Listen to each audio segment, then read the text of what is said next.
they don't know what to do, and they haven't had the time to invest. They haven't had any time to get into a deep, interesting area that makes them, you know, urge to play more. That's when we can lose new players, right? So we need to get past that. We need to make sure they stay a certain amount in the game and learn and adapt before they are ready for full violence.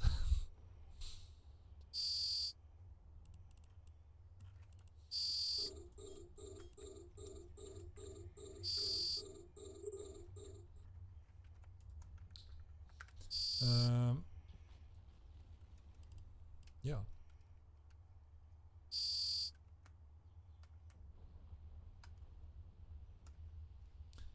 When you guys go to make this game playable for colorblind, literally impossible for someone to play. Sani, so we are absolutely keen on adding support for colorblindness. The problem is I know too little about it, what we can do, what those options usually are.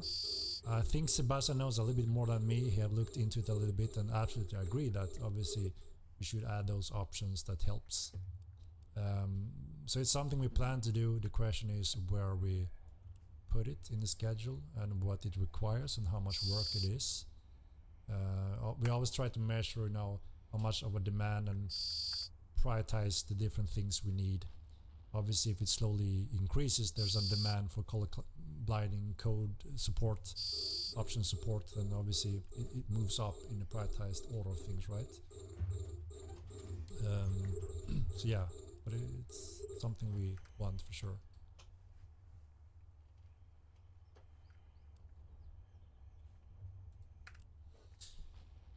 Yeah, I mean, I'm sure there will be some veterans starting another account, and then obviously they can smurf a fledgling flag, but it doesn't really break anything because they can't abuse it how they did in Mortal 1. They won't be unkillable, right? You can still kill them. They don't have any magical protection in a way that is useful for a veteran to abuse that much, I would say. It was quite much worse in Mortal 1.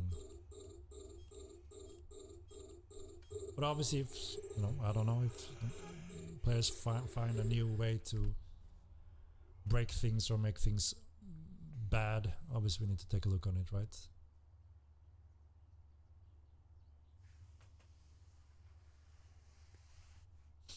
With the flag system, I also feel more details to work with others should be encouraged, such as pushing to guilds or having deep guides on your site people can use to see Excel sheets that are already made to help them.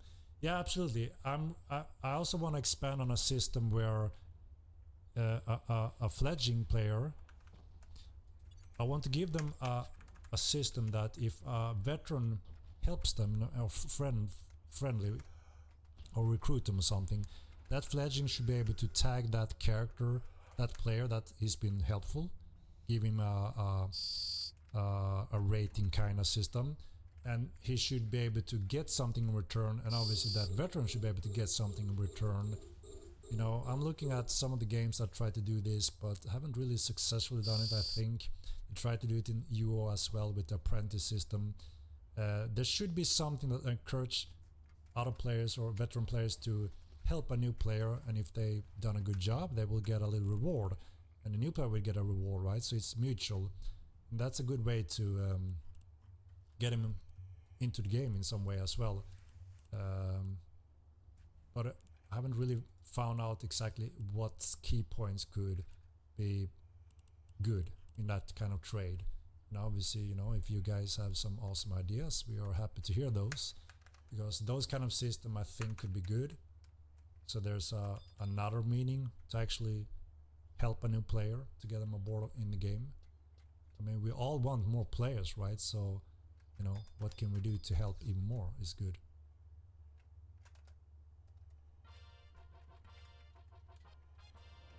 $8,000 XP, okay. Well, now I've got buffer. You could put a time on yellow flags, then the item disappears. I could use the Dragon Chronicles on the Ninja sub. I suppose I do have to get it to 37. It would be a good use of the... Well, I don't know. It's probably better for me. To serve as a shield for other characters. They will be attackable, as I mentioned. They won't be unkillable, so you won't be able to not die, you know, and safely transport items or such. Yeah.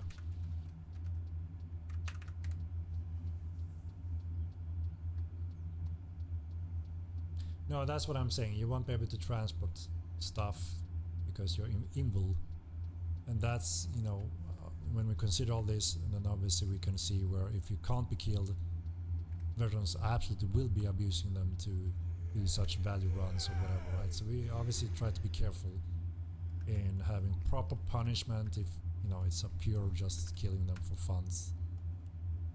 You know, mentor points, yeah. A mentor system would be awesome if we could find a right promotion for both sides, right? But I think it's a little bit difficult. I haven't had too much time to try to think it through to see what could fit mortal. Healers can still be killed. Yeah.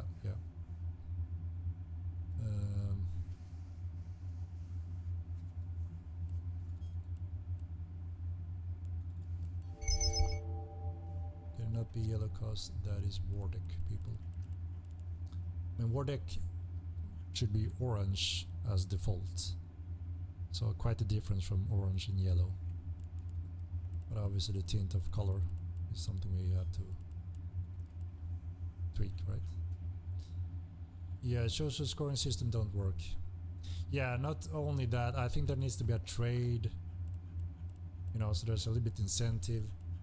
And you know, a lot of people they do want to expand their guild. They want more players to play with, so that's alone is a good incentive. I mean, if they have proper effective tools to recruit players much more easier, then obviously that goes a long way as well. So I have high hopes in a notice board guild recruitment system to help both new players that are looking for guilds that very often happen. They don't know that they have to go to Discord to search through guilds. They should be able to search through them in-game, right? Give them a cape. That's a good one, yeah. Roaming world bosses, we absolutely want to do that, and today we actually took a little sneak peek internally on a really cool system that I think will surprise you whenever we, you know, get to the more finalized states. But there's some things slowly moving forward in the background that will absolutely, you know, it ties a little bit to invasion system and world bosses and world happenings and event types of things. It's slowly progressing in the background a lot with the systems we're building now, so we can utilize and reuse a lot of the systems we build. I always try to build in a clever way where we know we get a lot of bang for the buck for one kind of system, because again, because of manpower. But yeah, that was really exciting to see that today. Some really cool stuff. I'm sure you're gonna enjoy it as well when we finally have the time to add some of that in game. Yeah. Can you make it so more inside town limit result in 10x more accounts? Yes, we could do that. We could absolutely do that.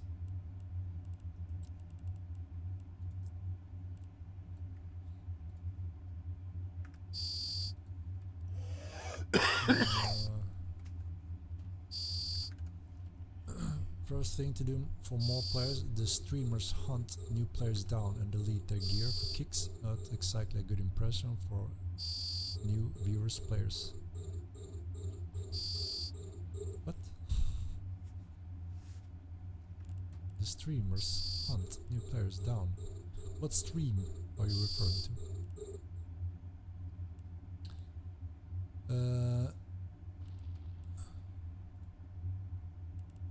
Still easy to infiltrate another person's guild so you can loot their buildings. Depends on the rank you give them, right? If you invite a stranger and give him the fullest rank, then it's on you, right? So it's all in the player's hand, as it should be.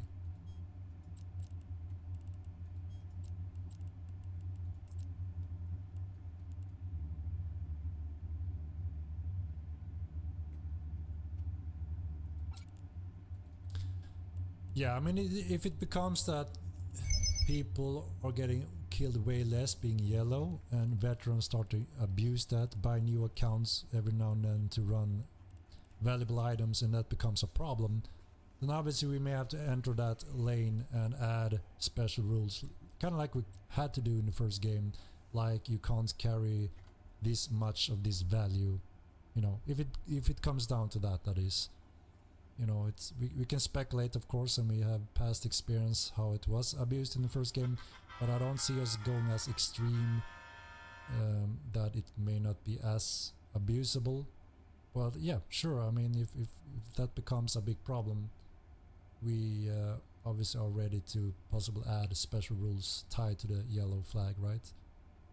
It's one of the few areas that I guess it makes sense to have such special rules if needed.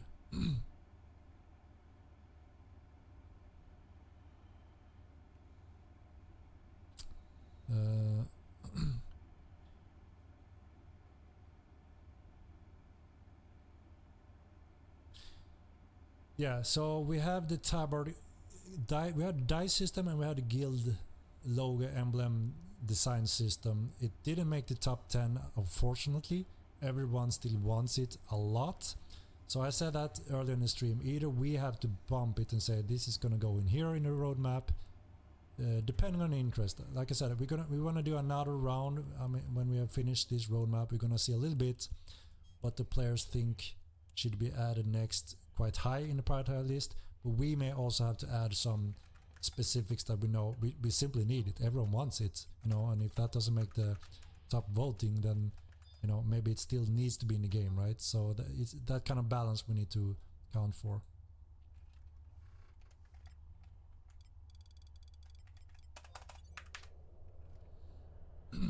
We fully understand that it may not be everyone that are willing to pay a subscription for this type of game, but we also try to show the world and the players that this is a better value in return compared to most free-to-play, pay-to-win MMOs out there.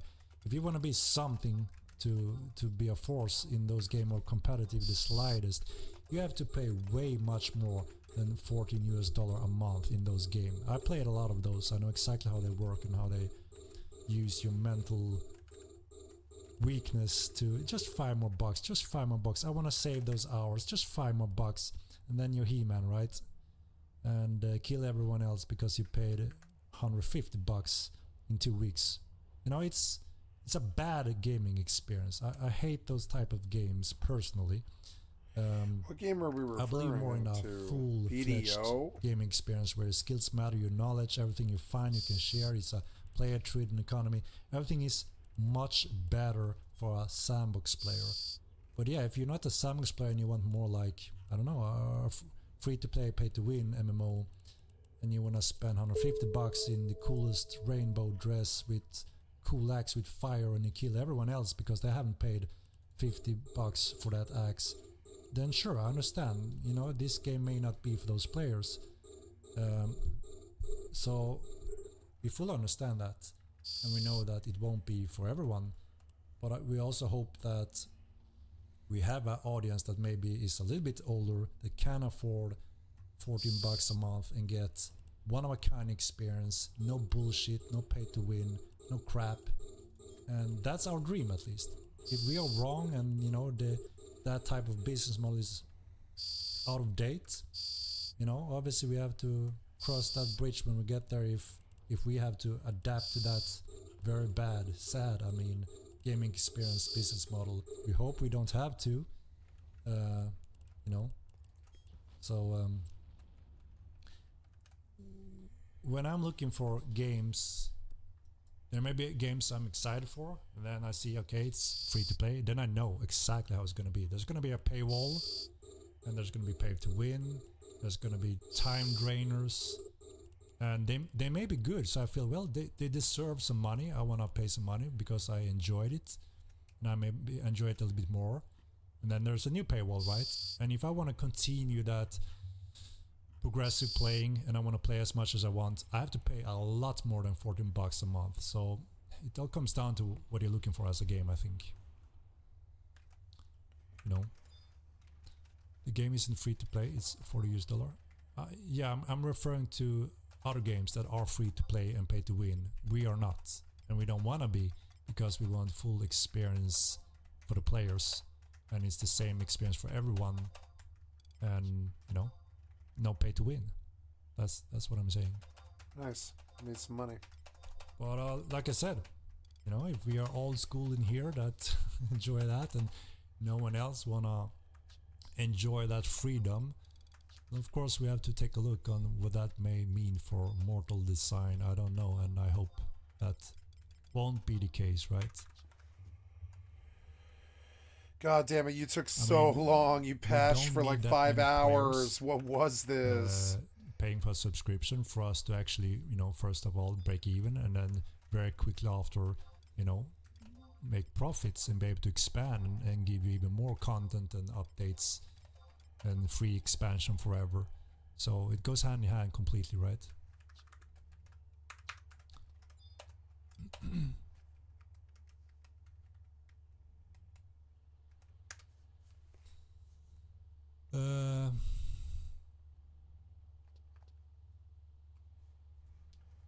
Why are we pretending free-to-play games that aren't pay-to-win don't exist? I mean, the majority of MMOs today are pay-to-win, right? Free-to-play, as in free-to-play. Because it's a more attractive business model. It sneaks up on the teenagers. You pay just $5, that's nothing. But then when you look at the bills in the end of the month, they're gonna say, "Hey Toby, what the hell is this? $255? What the hell have you been buying, man? You're not playing that anymore." You know? You know what I mean?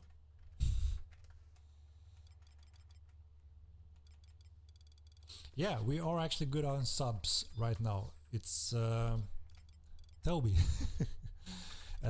We're quite happy with the progression. Every day we increase subscriptions. Monthly is going up. And if this rate is holding up, we're good. We're good. So yes, it's going to be exciting. The next couple of months we will see more exactly where we're standing, but we're absolutely moving in the right direction. So things are looking promising. I mean, there's been a lot of doomers said that, you know, we will have no players after the free month.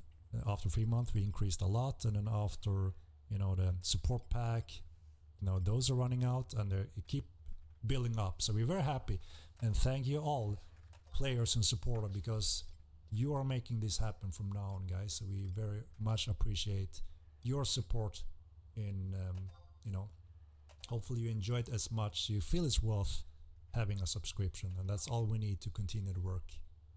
So yeah, nice voice acting. You know, Toby. Solas, thank you very much. Toby. What is that? Give a tier 1 sub to Toby. It's their first gift sub in the channel. Thank you very much, Toby. Thank you very much. Appreciate it.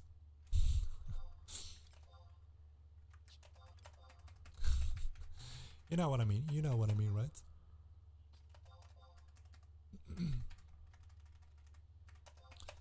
There's never been a good free-to-play MMO. All the best MMOs have had monthly subscriptions since the very first one. Ultima Line, and the price has always been $50 a month, even with inflation over the last 25 years.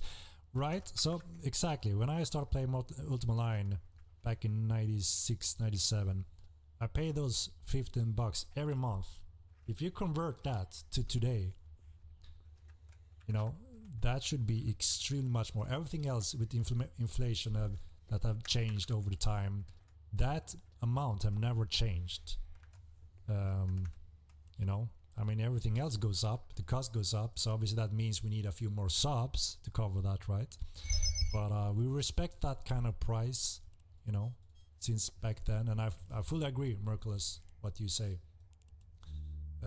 Those golden games that I've enjoyed the most have had that business model, and I played and enjoyed some other MMOs, but not close at all when it comes to those free-to-play MMOs. They're designed in a very different way, right? And that design for me personally makes the MMO worse, and that's the main factor, right? Because you have to design the entire gameplay in a different way. There have to be enough hype and coolness in the first hours and days you get a little bit hooked, right? And then you have to run into a paywall and say, shit, I don't want to do this, so I'm paying, you know? And that's a very bad gaming experience. I don't want to have to feel that I pay more every time I want to enjoy the game more or be more competitive. I don't want to have any struggle or any crap in my face when I play the game, and I don't want any differences with the other players and be worse or better than other players because I paid more. You know, I want to pay an acceptable amount that I think is worth the value I get in return, obviously, and then I want to do whatever I want in game. And that's the model of Mortal Online, right? Of course, the sub-payment method is the best, but what do you do when your game has an average of 800 players? So this is one of the things that we always keep talking about, right? And we're gonna see if we can do some updates on the web page to kind of iron that out once and for all. So if we had 800 players, then we wouldn't be sitting here today because we can't survive with 800 players, right? So if you look at Steam chart, first of all, you're quite misguided. Those numbers are quite off. They even show a negative trend when we had a positive trend. And I think a lot of you guys have been experiencing that in the game with a lot of action, a lot of fights in many areas. So obviously we want to show the real numbers in a way where we can see what's actually happening in the world. And we may want to show our active player base because that's what matters, right? That's how you know how many people can go on and off over the days. And those are the players that pay the subscription. If we have 800 players paying the subscription, and that's all our players, you will see about 80 or even, around 80 players, or I would say 20 to 50 players online concurrent, if that was our player base, which obviously means there will be no population to play around with, right? So that's always been a big topic that people look on Steam chart and think, oh wow, that means we have no support, no players, no subscription, but it's extremely misguided and not correct at all. I'm very happy with the numbers we have. They're quite impressive, far more than what people think, absolutely, especially when I see when people are talking about in very low thousands. So, you know, and we are moving up. Every day we're increasing those numbers. So we're quite happy where we stand, and the direction looks very promising. If we can deliver solid patches now and be somewhat on time, and we can see that trend following, then obviously it's very exciting for us because that means we are slowly looking into expansion and so on. So that is the goal, right? Oh, finally. God damn. So yeah, concurrent on Steam or concurrent for real compared to active players within a week and paying players. Those are very different numbers, right? And that's where we see a lot of people get confused. Take a quick look on Steam chart and think, oh wow, we only have 800 players right now, and that's all the players we have. So, but that's not how it works. Second character slot is next patch. We start in PTR next week. No need to put active numbers. The slide is down tick on and the Doomsayers win.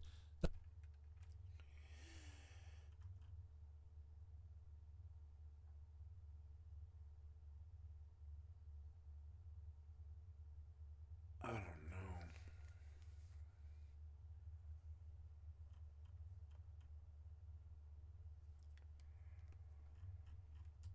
That's also true, right? There's a lot of MMOs. One of the first out that showed their impressive numbers was World of Warcraft, and for very good reasons. Insane numbers. I mean, multiple million players. We all know what kind of success story that is. Then came some other giants that want to compete with that. They have close to similar resources, but they failed. Guess why they didn't show their numbers, even though they were quite impressive? They looked like a failure compared to WoW numbers, so they decided not to show those numbers. And all games and gamers works with that in mind, exactly like you say. Like, okay, I want to play this game. Are there many players playing it? Because it's an MMO, I want to invest time. They want to feel that there's enough players, so it's exciting and fun, right, for their investment. And comparing Mortal Online to those giants or multiple region-based servers, it's also a very big difference, right?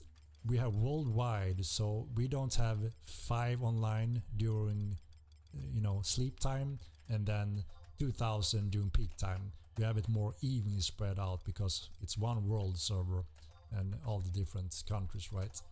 And we do have more players in one world compared to a standardized WoW server today. So that means if you're happy to play WoW today, you know, you're more than happy with population to be able to play Mortal Online. So yeah, there's many factors tied to this, and you're correct. If we show that, oh, there's only this many thousand players currently, you know, and they keep in mind 40 million peak World of Warcraft, well, no one is playing it in their mind, right? So it's also a lot of psychology. We don't want to fool the players in believing that this is comparable with a game like World of Warcraft, because it's not. So yeah, good points and important points as well, depending on how players perceive that kind of data. So yeah, it's not that simple actually. Holy shit, 2 hour mark, guys. I think it's time to do our classic giveaway, guys, before it gets too late. Let's do the roll. Explanation mark MO2, and I will roll it in a moment.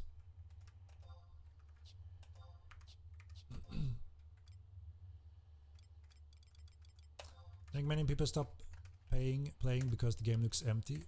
Yeah, and that's the thing, it's not empty. It's been going up the latest week, and there's a lot of action and a lot of people enjoying it, and it's the 2 latest patch have been huge success. People have been very happy. We got a lot of DMs and emails from people, you know, are happy to see that we are regularly delivering good content now, and the plan is obviously to continue that path.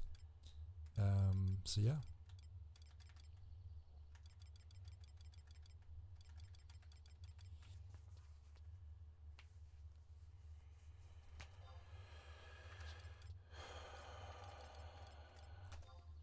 Exactly, numbers mean nothing as long as the world feels full, which as the next position, make open world great again.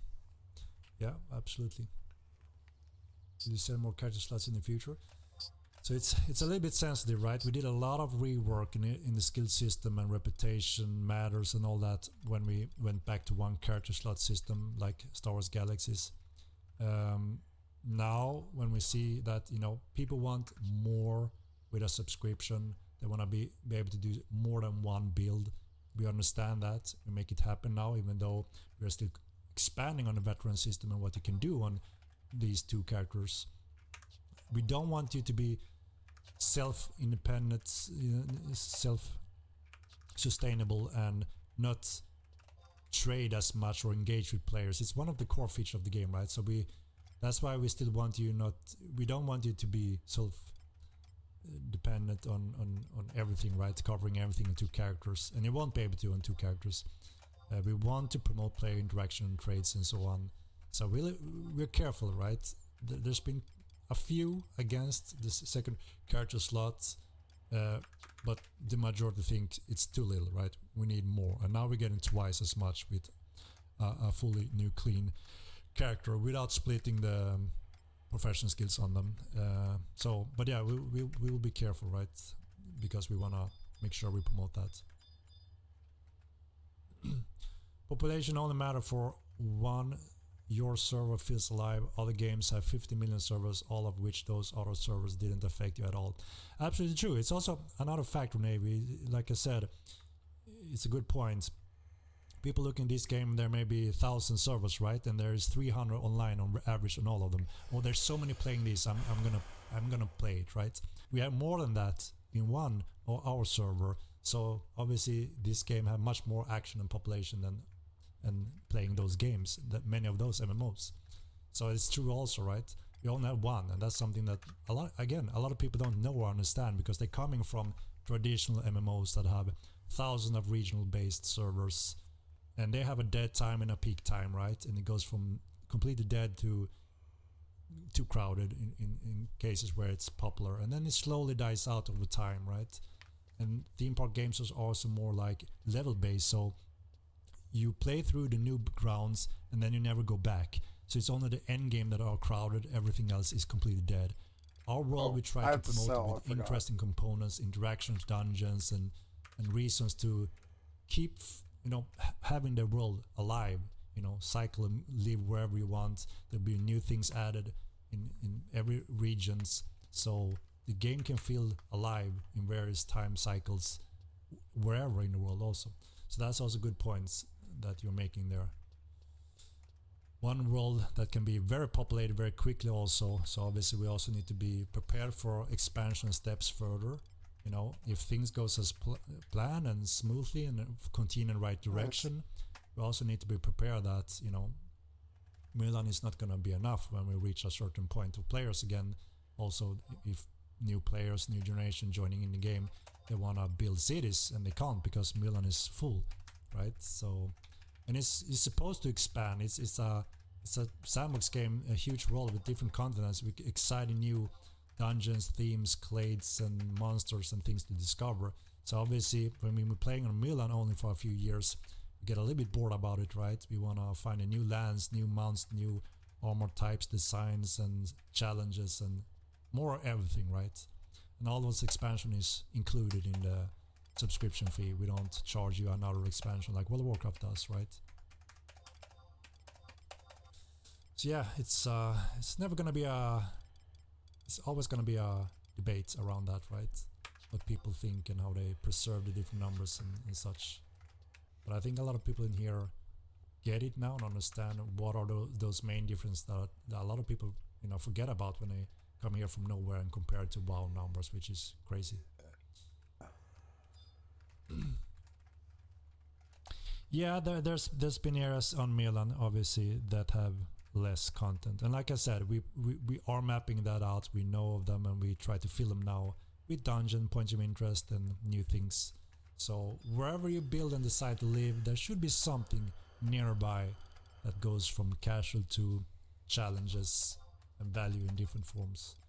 That is the ultimate end goal for entire Milan. So start is good, and you got veterans later. Yeah, that's gonna expand it a lot more, and a lot more gaming specification, I would say. You quite quickly max out the character now, especially a melee combat fighter, and the clade is quite forward also to max up, right? But the veteran system. Oh my god! Expand. Hurry up! This is like another hour. Much longer. Why? And better character progression that goes hand in hand with RP elements also, right? That a lot of people have been asking for and missing a little bit here. It's been, you know, to build a basic character is quite fast and easy, and a lot of people enjoy that. It's not an insane farm for you to be competitive and be part of a great war, and that's a cool thing, and I like that. That should be added more depth, that you can continue refining and fine-tune and master things and enjoy more progression on your character over a long period of time. And that's what's coming also with the veteran system. When we'll be giving away subscription time, yeah, I have to ask Sebastian when it comes to the code support for that, how that can be handled, and you know, he's a little bit busy, but maybe we can do something soon. I'm gonna ask him what is required, if it's somewhat doable in our current time frames. We'll see.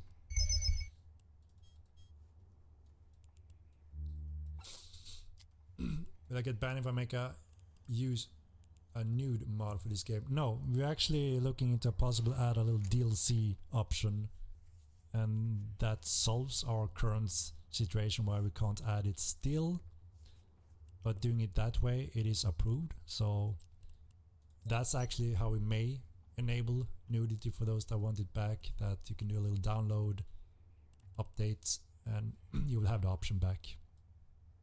That may be the case.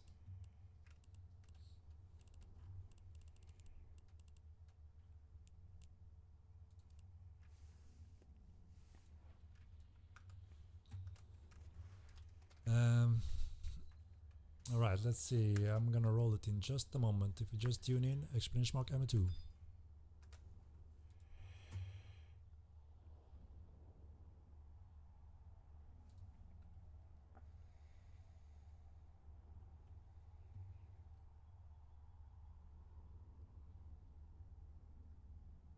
Rather have 1,000 players server than 2,200 players. Yeah, but again, it's so much psychology, right? If they see, oh, there's a huge community, many players play it, it's such a deep-rooted thing with the MMO, right? You want to feel that there's a lot of players involved in this, so it's a very understandable question that everyone makes, right? or when they compare straight with WoW or those kind of games, they get misleaded, right? That, you know, it's not very comparable. So you have to understand there's one world, and we have over 20,000 players actively in this world, quite a bit over that. And that's quite impressive. That's a good population, and it's slowly going up. We are losing too many new players currently. Like I mentioned before, that's why we're doing heavy focus on new player experience. Because if we can change the new player drop off just a few percentages, it's going to be very exciting with new player growth. And that's very important. So that is why we are focusing on some things there in the background, and that's the updates we did today on the sprint 3 that you can see. So it's going to be very exciting to follow up on the numbers on new players after that patch, because that should do quite an impact, because we covered everything all new players, all reviews have been complaining about, or got stuck or annoyed or have bad experience. So that's going to be quite exciting to see. Because it's also switched very quickly, right? Just a few more players online and it can feel quite crowded, and a few more it can be very quickly almost too crowded. At some point in time during a few months, I got a lot of DMs saying I can't play this game with, you know, solo with my friends because there's too many players, always occupied, always wiped, and you know, we want to do things without having to push around with players. So, you know, you can quickly go to that. So that's why it's important for us to spread a lot of hot points, hotspots and dungeons and things, so there's things to do for more players whenever it grows quickly again. Like I said, also be prepared for further expansion. No news about new playable races at this point, no.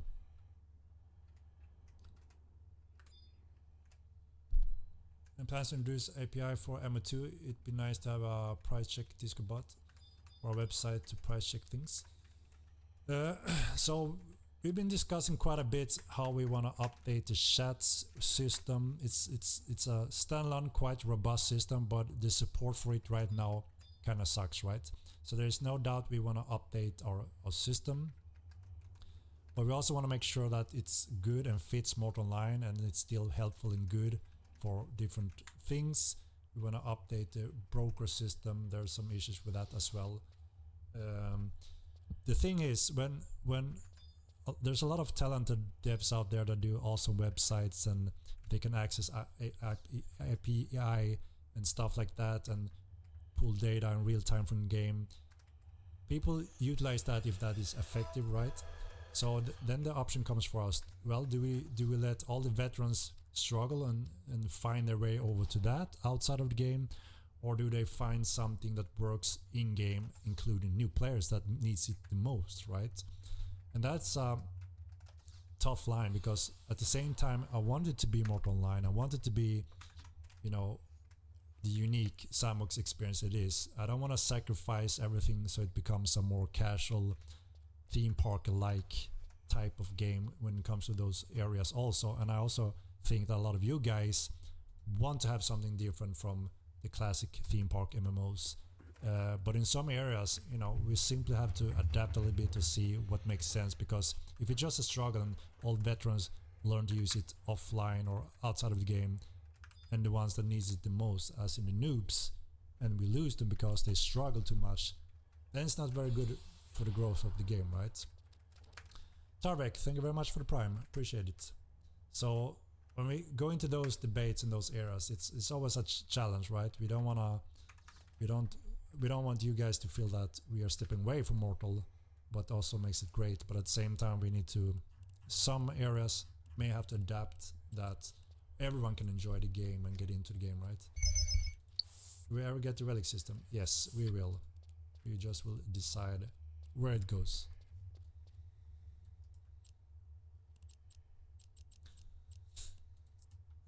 Any chance to add global chat so that help will not be flooded?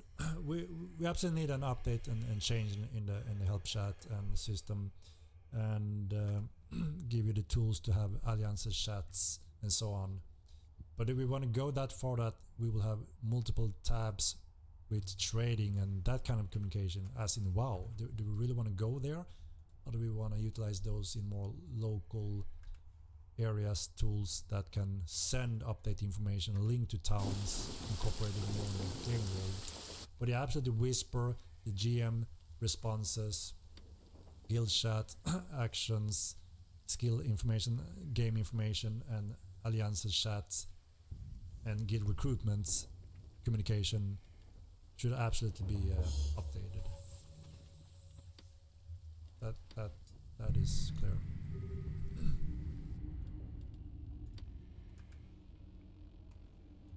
Let me jump down a little bit. I'm way behind again here. Just bought 6-month pack, Henrik. Been supporting you guys from MO1. FShin28, thank you very much. We appreciate it. We appreciate it. That is awesome. It's exciting time, at the same time nervous, because, you know, we heard a lot of doomsayers say, oh, there will be 0 subscribers after the 3 month, 0 subscribers after the support pack. But I've been wrong so far. It's growing steadily, and it's all thanks to you guys. And that's what makes us be able to grow, expand, and give you even more patches and content. Smoochy Kisses, thank you very much for the 17th month. Appreciate it. Just started playing the game, loving it so far. Templars, welcome to Mortal Online. Awesome to hear you found the game, and I hope you enjoy it, and I hope you find a nice group of players that you can enjoy the game even more in depth, because it really shines when you play with others, you know, using VoIP and such. It's just a unique experience. I love it every time. It's pure joy, right? Unique experience. A lot of people start out solo, you know, figure things out on their own, and that's perfectly fine, right? But it's can quickly become a little bit more challenging, and also a lot more things shines a lot when there are player interactions in various forms, right? So never be afraid of engaging with other players. There's really nice groups in our game. I'm very happy to have those in our game, and it's awesome to pay them a visit every now and then. In game, I sneak up on them. I shock them, not with the spell, but with my voice. MO2 is unique, is why, indeed.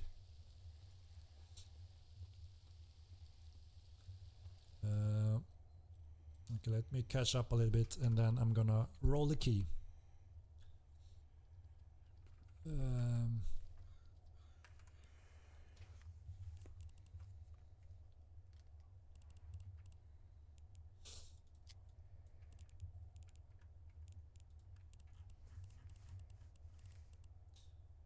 It's not a new player experience, it's salty contract PvP crowd in MO2 that is chasing away new players.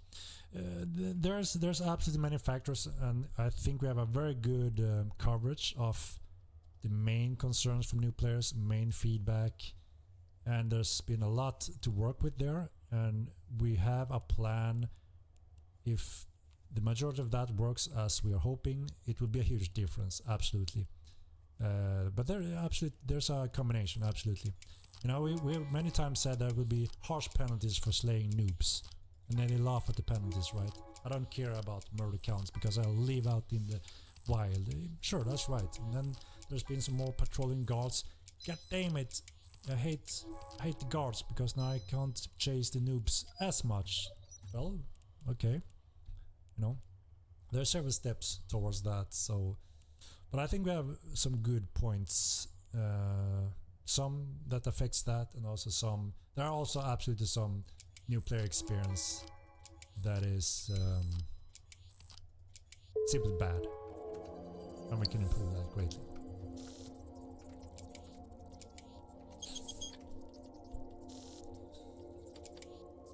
Yeah, the interaction with GMs is awful. We need to update that, so we are looking to do updates on the chat system.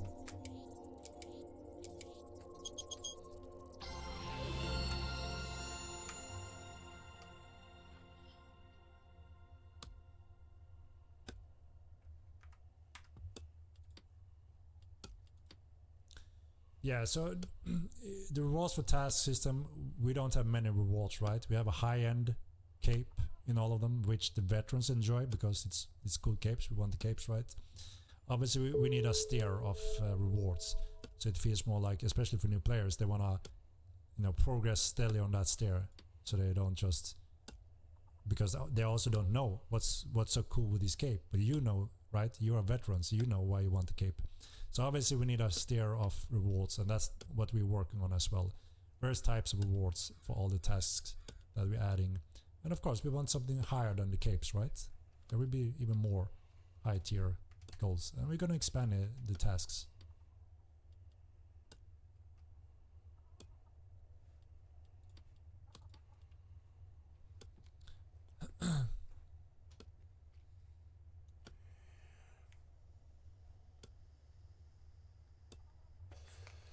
Right, let's roll the dice, shall we?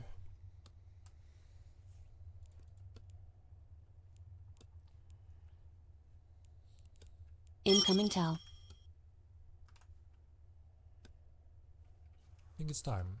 It is almost 2.5 hours. I'm always delayed on my stream, guys. Time flies when we chat about all these things. But let me scroll down. Please no global chat. Help chat needs to be removed or limited only heaven. Yeah, I think at least Incoming how we had the help chat in the first game was quite good, and it worked very well. And that was that every new player started automatically in the help chat. After X amount of days and hours, you were removed from it. And we had helpers, veterans that could sign up to be in this chat. If they got approved, they got a helper tag, and they could actually be in there and help the new players. And there were a lot of nice players that enjoyed helping out and being very knowledgeful and helping. So that worked very well. They were active in his chat, helped a lot of players, and we saw that a lot, that they enjoyed doing that, and the new players thought, wow, this is awesome, there's so many helpful players in this game. So that Your skill has increased. Well. So either it needs to be something like that again, or some kind of change. I agree, absolutely.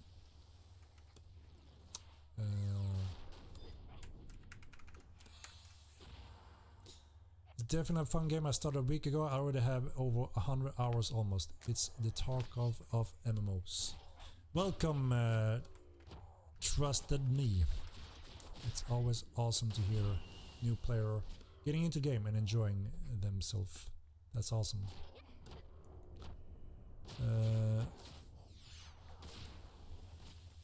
Alright, let me scroll down again. I thought I was down, but I wasn't.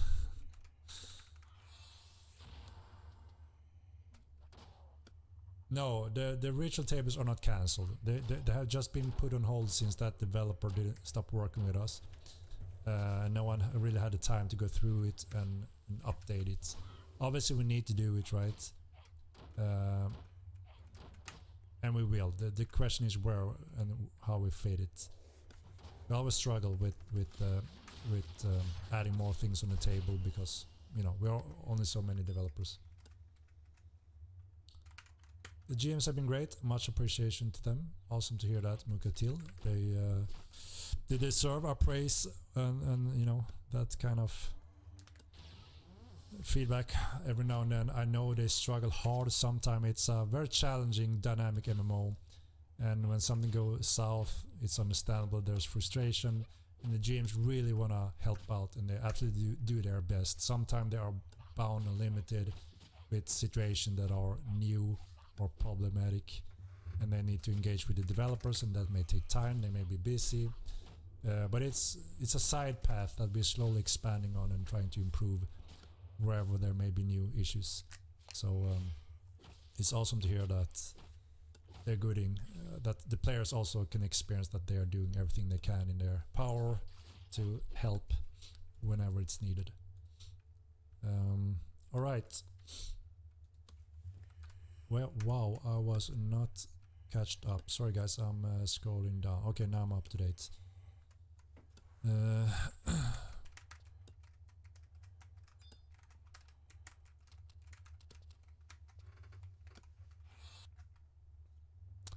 Right, giveaway time, guys.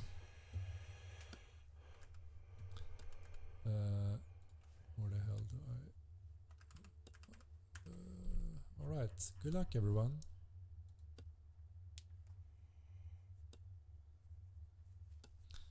As always, this included Xbox players and they were all nicknamed Bob. Assume we as a community can band together and also call any console MO players Bob. That's pretty funny, pretty funny. Yeah, there are some marketing regions that we're looking into. There are some grand companies that have player bases in insane amounts. We're looking into different opportunities there. If we can progress in some of those areas, that means we will have armies of new players joining in the game also. So obviously that's something we are also looking on now when you know, we're reaching certain points in the development where we wanna keep on expanding.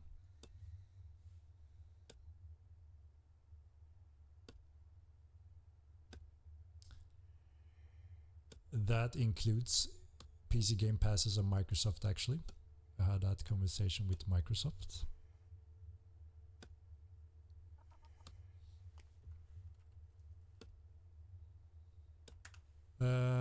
Alright, that was the giveaway, guys. Let's go to our ending note.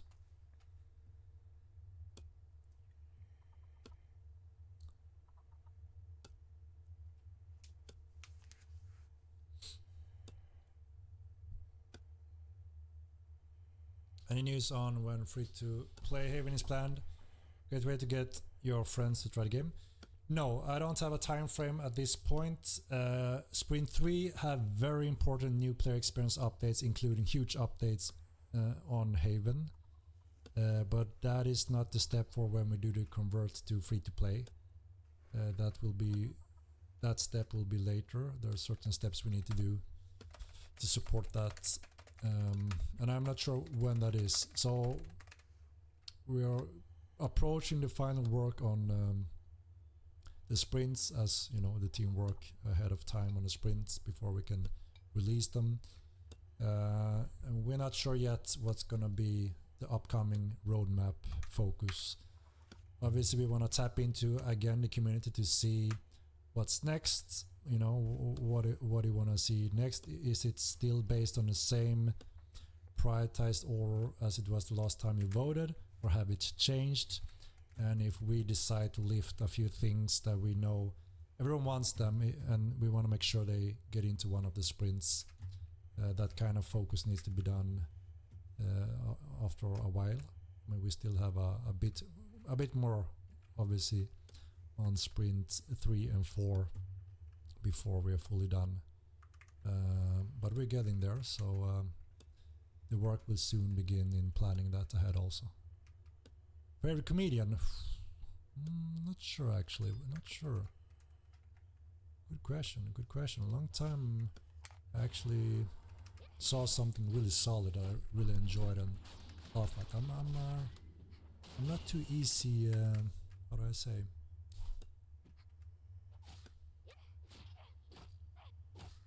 How the hell do I say it? Not sure. I mean, there's some good comedians in USA, I think, but I'm not sure if I have a favorite one. Sprint 2 PTR starts next week already. If things goes as planned, depending on how that goes, there's two very big systems: the character slot system and the TC Siege window system, that we would like you to test as much as you can. And you know, hopefully that will go quite smooth, which means we can prepare to go live quite soon after. So it depends on the feedback of how everything works. Free Haven is a fantastic idea and will really help grow the game. Yeah, we believe also that is the case, so that's why we will make it happen when we are ready for that sprint. When I will make you laugh, it's an end game goal for these streams. Indeed goes lords, indeed. I mean, it's been super fun in game. There's been some laughing game, there's always some shenanigans, you know, some fun stuff going on.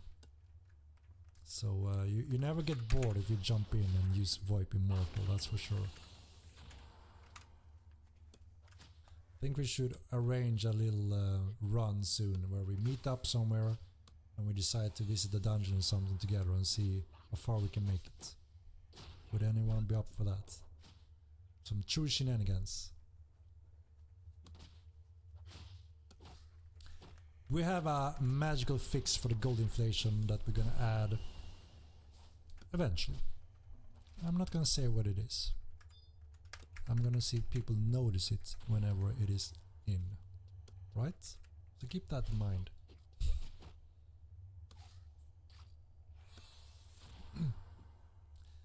Sounds lit, eh? Let's do it then, let's do it. Maybe next stream or something, what do you say? And we can do something together. See what kind of shenanigans we can pull off.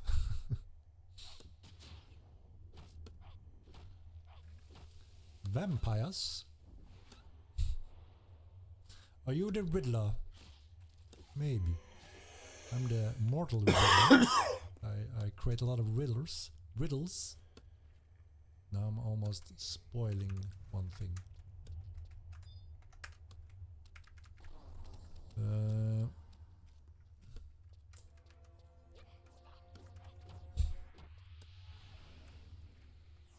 Seeing our way to victory.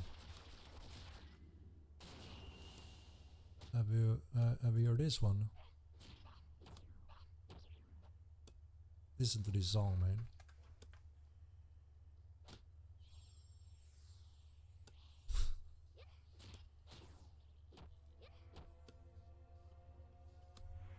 Good stuff, eh?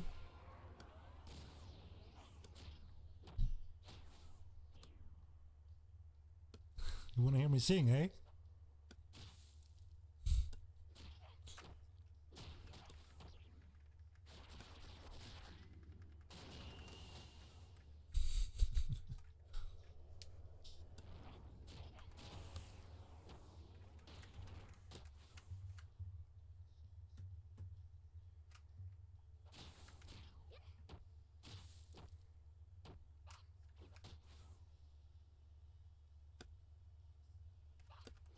Not too shabby, eh? Not too shabby. What's up for the music? Let's go. Spotify release when? Good question. This is boring. I'm gonna get off it.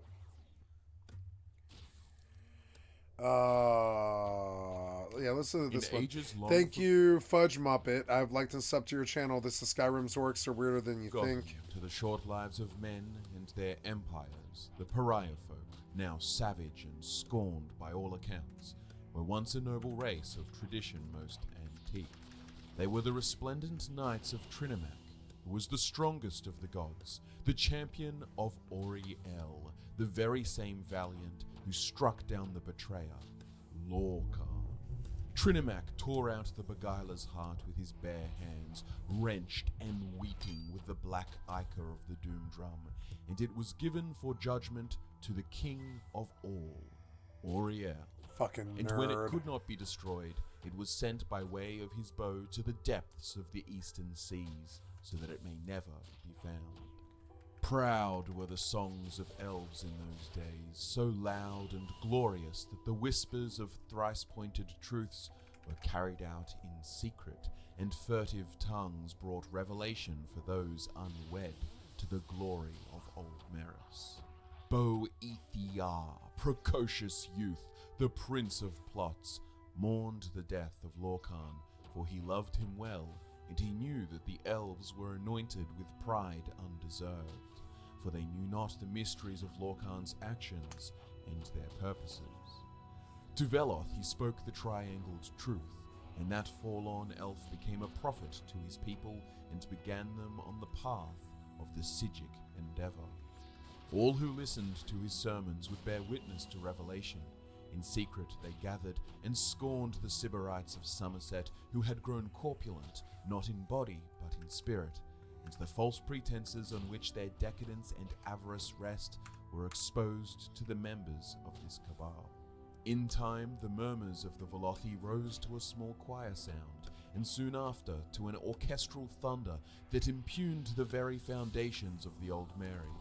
Boethia tricked Trinimac to go into his mouth, and speaking with his voice, he showed them the lies of the Et Arda, and he shamed all those who wept only in response to the sundering. No longer could these elves live alongside one another, and so the prophet Veloth led an exodus far from the rectitude of their kin. They abandoned the Somerset Isles. Yet an affront this was to the Old Merry quest for unity with Anu, and such heresy could not be tolerated. So rose Trinimac to the occasion. The proud champion of Auriel and the Old Merry gathered his errant elves and made chase to corral these victims of duplicity and bring them back into the fold. Long was the pursuit of the Velothi, but in time they cornered their fallen brethren, and Trinimac bade their return. But in those days the Daedra could walk the mundial plain freely, and Boethia revealed himself in corporeal form and challenged Trinimac to battle. His armor was forged from the blood of Lorcan, and it drank in the gleaming rays that bounced from Trinimac. Mythic blades struck and parried, and with each battering that was made, every step of hallowed ground taken for their cause, the more they were drained. But Trinimac proved the greater, and he, while tested in strength, pounded Boethia to the earth and readied his final smiting strike. But in shadow and in secret, the web spinner appeared to Trinimac's back, and she plunged the ebony blade into his body, bringing the proud warrior to his knees. Whether bound by some malediction or mere despair, the followers of Trinimac were witness only to this battle of gods, and no mortal, even the bravest among them, would intervene. Boethia rose as she who erases, and gaped her foul maw as prince of the Snake Mount, and she swallowed Trinimac whole, and in her belly his spirit was abased and forever scarred. When her torment was spent, Boethia discarded Trinimac and excreted him before his followers, and when this truth was laid bare, the once glorious armigers of Trinimac's charge wailed and rubbed the soil of his defeat upon themselves, and this changed their skin. They became the pig children, tusked and unsightly, their colour green in envy. Their lord Trinimac was exiled to a place of choking ash, his visage marred by the bile of Boethia, and his pride excruciated from his person. Enraged by his failure, Trinimac sliced open his own chest and tore the shame from his spirit. Morlock, Malakath, Malak, the Furious One, and Keeper of the Bloody Curse, Lord of Ash and Bone. The Trinimac that was faded, and in his place was Malakath, ever morose God King of the Orsama, the Pariah folk, a people without place, the rancorous exiles that have etched their marks into all corners of Tamriel. Veneration, beauty, and lineage were now lost on these irascible brutes. They are the pig children of Malakath, who so follow his code to their bitter ends. What I have described is a tale of how the orcs came to be, an amalgamation of various sources bound with some narrative qualities for flair. But discrepancies in detail aside, all sources speak to the transformation of Trinimac into Malakath and his followers into the Orsama.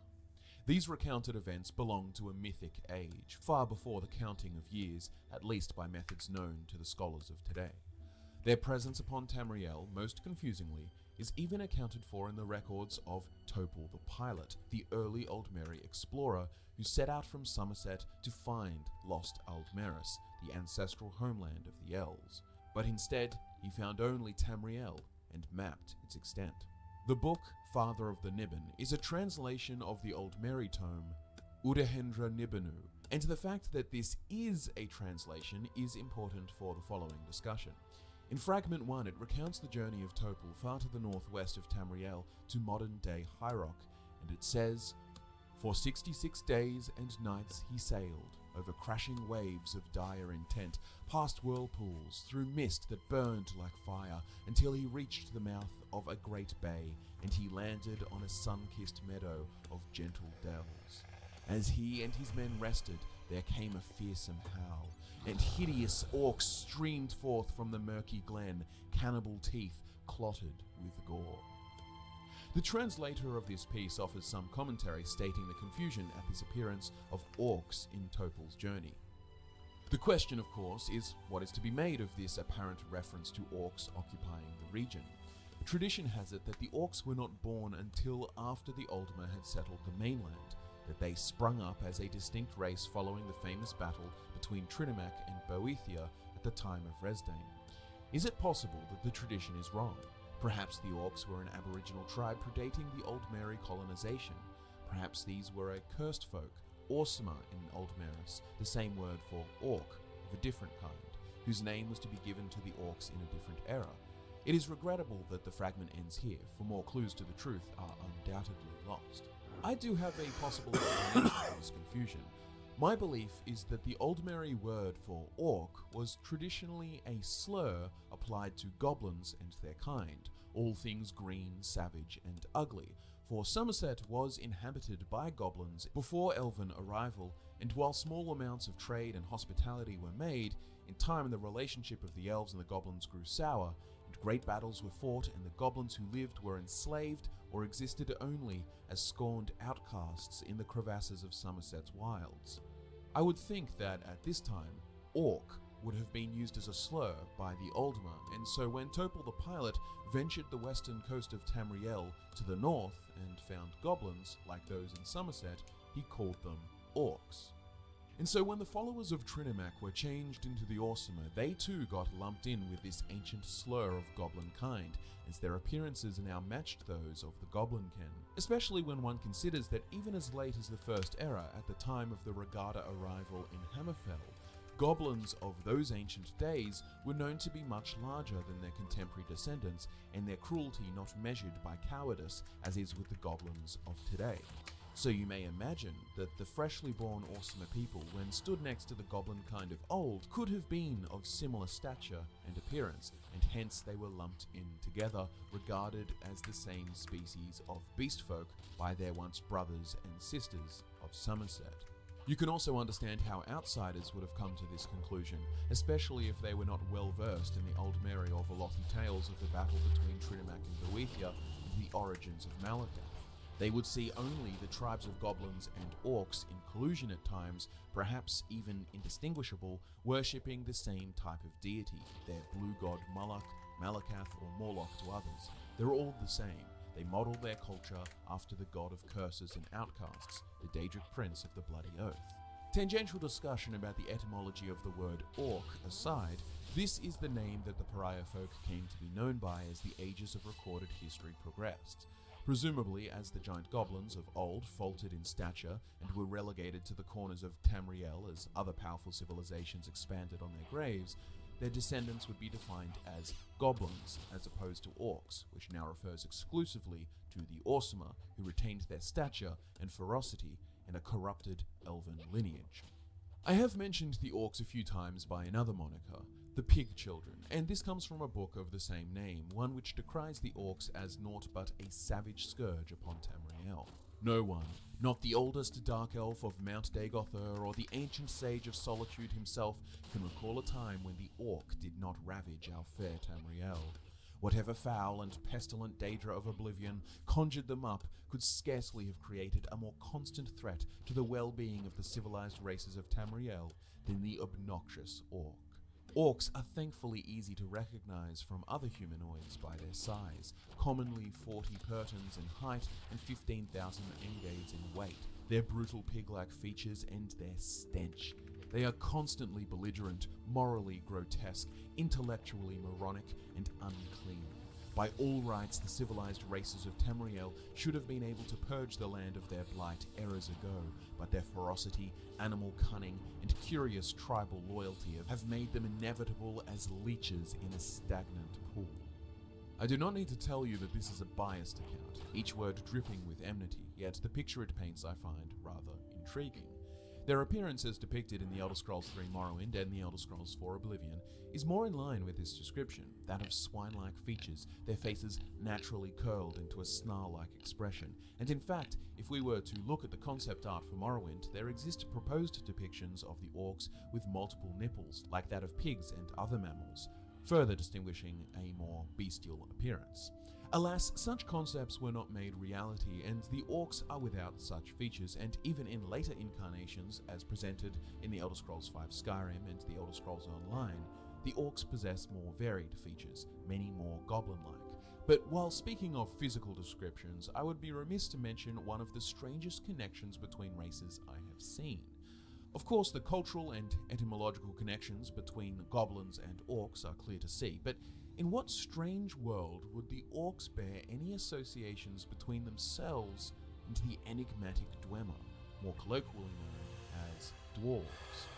Of course, that strange world would be known and its various mytho-histories, for in the various tales that surround the events of the Battle of Red Mountain, the king of the Dwemer, usually named King Dumak, is at times referred to as Dumalakath the Dwarf Orc, which is to say, Dumak plus Malakath, the god king of the orcs, formerly the Aedra Trinomac, equals Dumalakath, and of course the combination of dwarf orc is evident.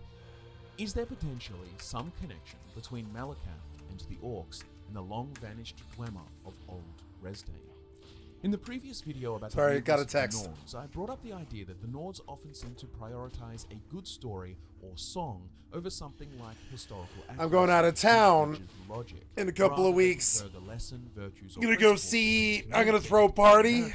And this has been I'm going out of town on May 1st, and I'm gonna throw a party.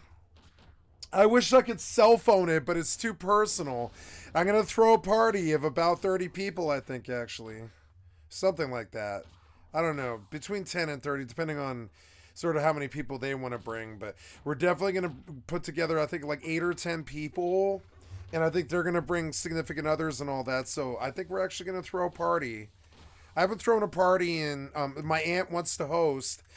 And so we're going to throw a party at my aunt's house. And I'm coming in to Denver for a day. In the morning, like way early in the morning, like probably like 8 something, 9 in the morning.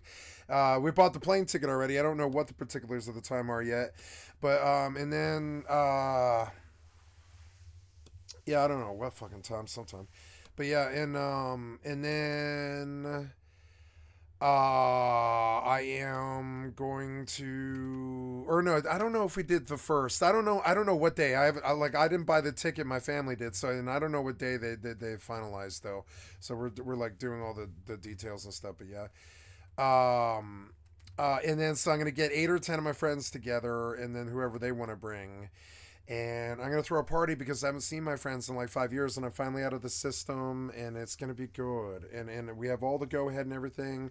Got the plane ticket bought, and I had to text and inform my inner circle that they need to come. Well, they're already committed, but yeah, like we were just like getting the day, like kind of dates and stuff, and like getting all the details and everything. Sorry, I didn't mean to like kind of do that midstream. I just didn't realize like time had kind of got away from me with that. I had to make a phone call today too.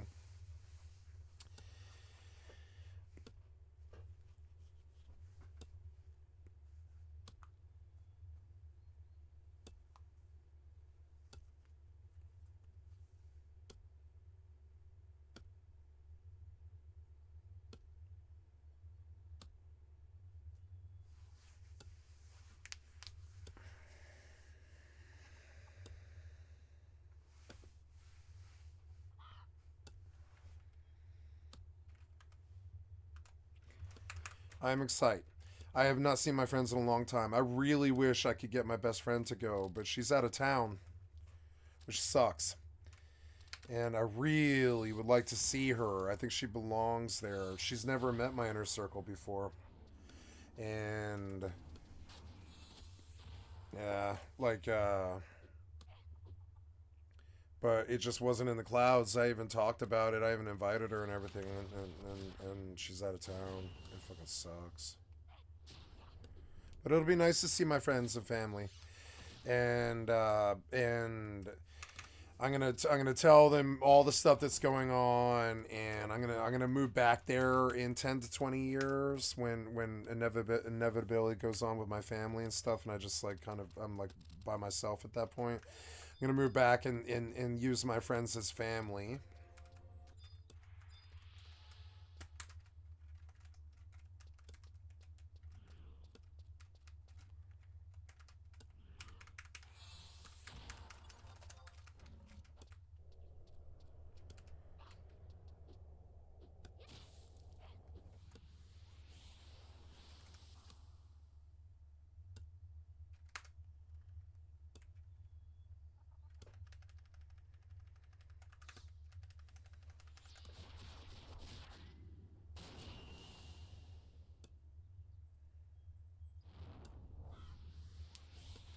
Oh my god, the Gospel's gonna waste me.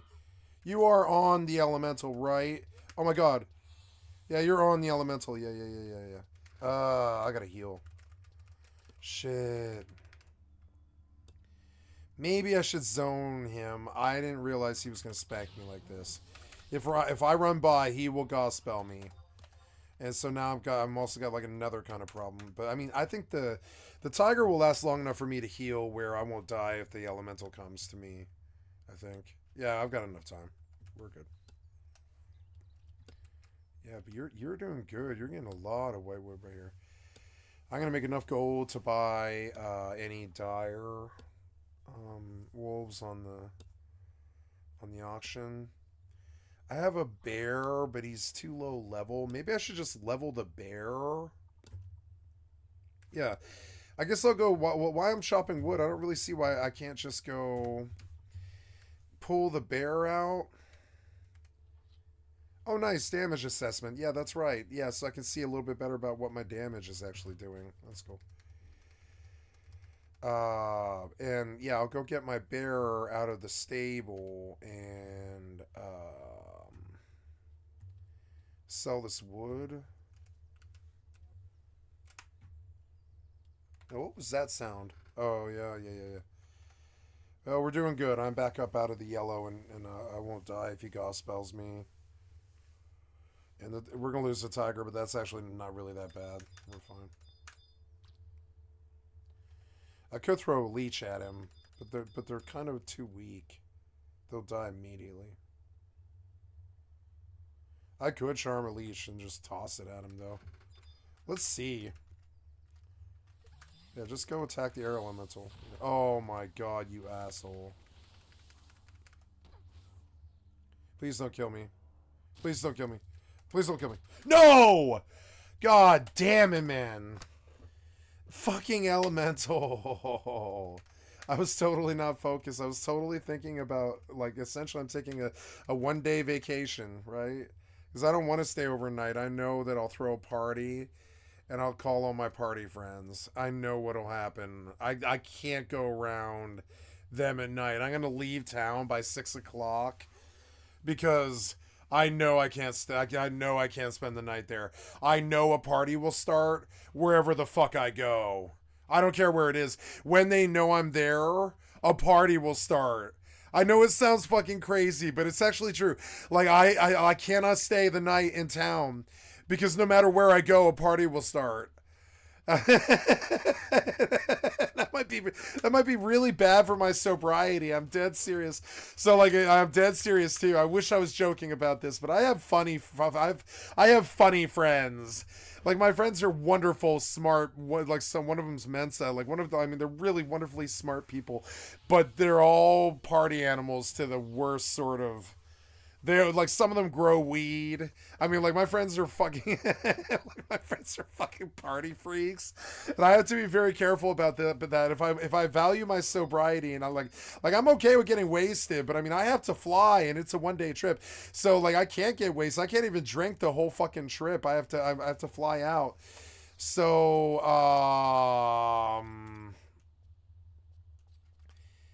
oh god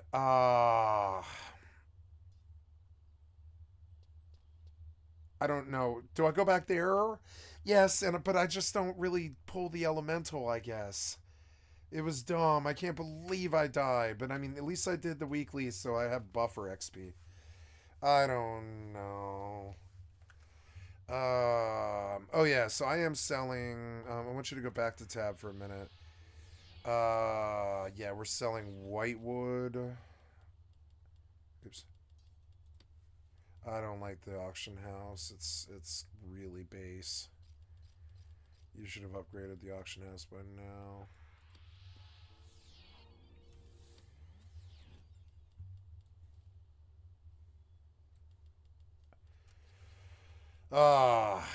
I don't know. I'm trying to go to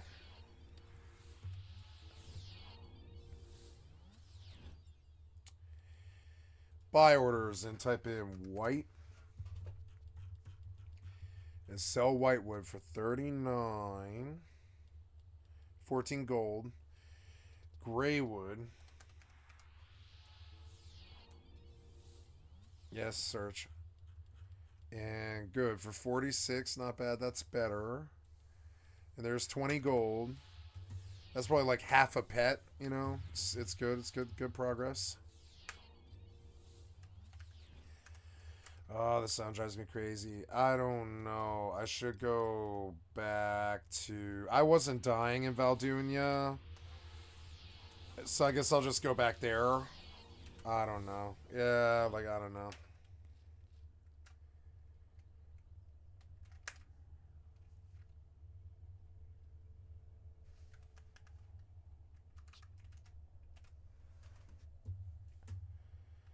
Uh, 82. Yeah. And now I have 100. That's good because I blew 50 gold the other day and I died pretty much instantly. It was so stupid. I got like aggro from 5 wolves? Fucking 5 wolves. In the middle of a town full of houses, too. It doesn't really make sense. But I mean, yeah. Like, and I lost a good spear, which I forgot about. Yeah, I totally spaced that I lost my spear, and that sucks. And so I should go buy a new spear now. I'm gonna go pull out like 25 gold. Yeah. And I'm gonna go to the auction house and I'm gonna buy a new spear. Buy a new spear. Buy a new spear. Okay, I want in browse market. I want you to look for items of equipment. I'm looking for melee spear. And yeah, and I want you to sort by cost. And I'm looking at damage. We have this nice flakestone. It's got good... No, it doesn't. It's bad. 34 piercing. Fairly cheap. 45 piercing. Keld Maylite is better. Steel MKV. 14, 30, 46. 46 for 20. 43 for 10. 43 for 10. Sold.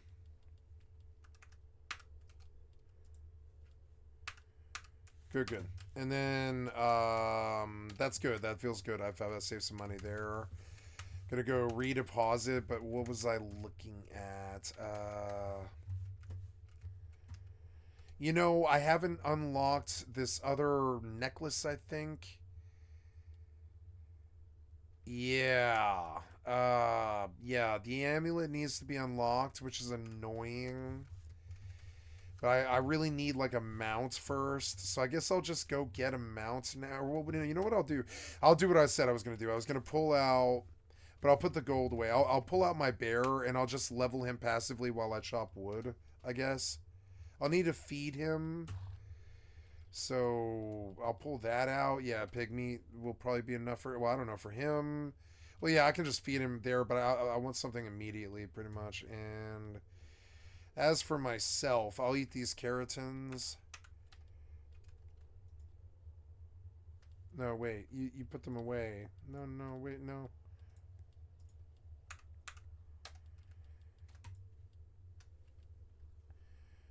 Good. And yeah, I was hungry too, so I'll eat. I'm gonna eat 100 grams of carrots, I guess, for dinner.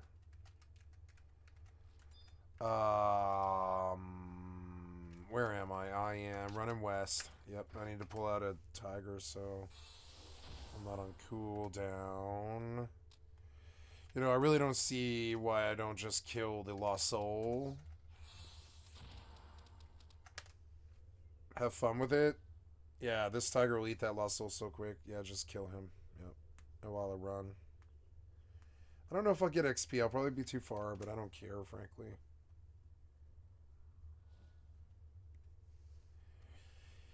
Here, I should technically run a sneak powder, but I don't know. I don't really want to spend the money, frankly. I'd rather tank something and kill it. I could wait here if I wanted the XP from this kill.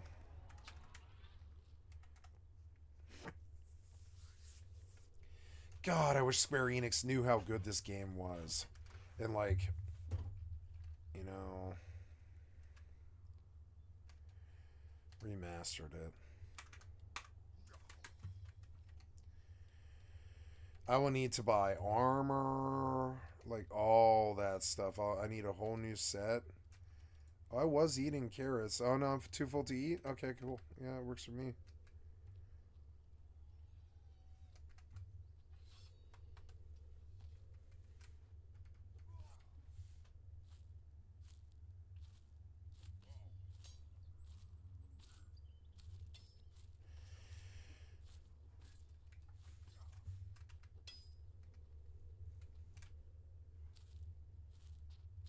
Depleted. Damn it. Oh well, it's, you know, it's good. Terror bird looks awesome. I want one. I like the way the feathers and fur look, actually. I think it looks cool. It actually is cool. It does look like fucking feathers, really. Oh yeah, what was that? Oh yeah, someone bought a bet. I lost this one. Damn it! I shouldn't have lost this one. Oh well. Yeah, refresh. You've been examined. I have. Yes. I am trying to go west.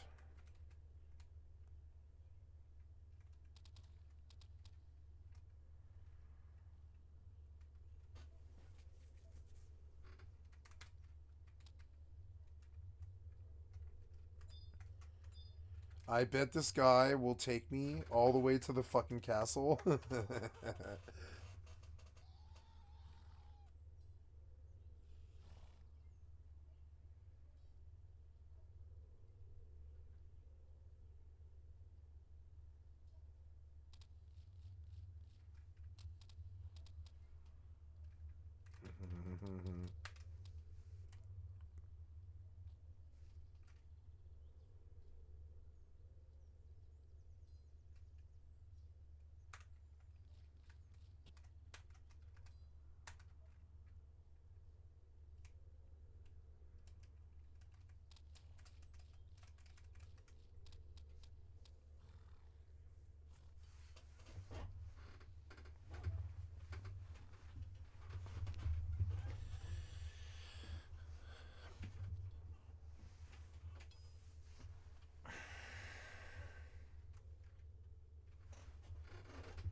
My pen.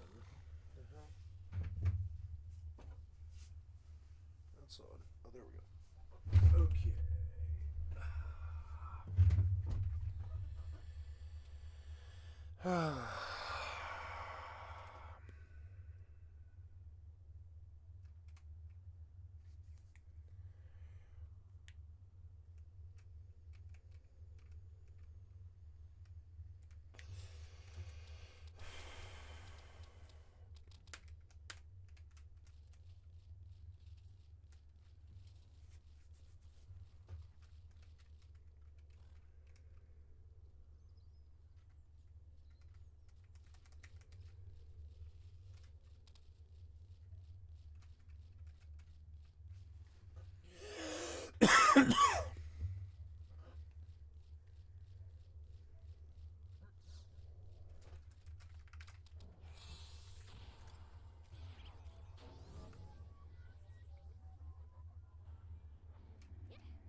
Gotta unlock my necklace. Oh, I'm going the wrong way. I'm going out this way, actually. The game is running a lot smoother.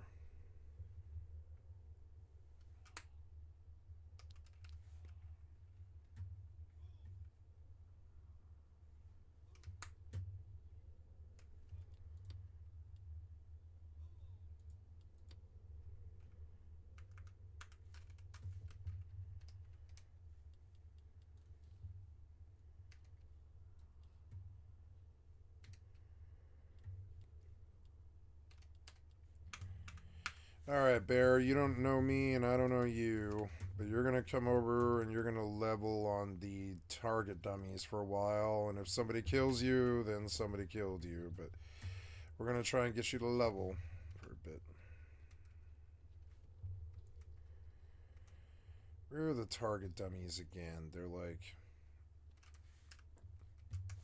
over here, I think.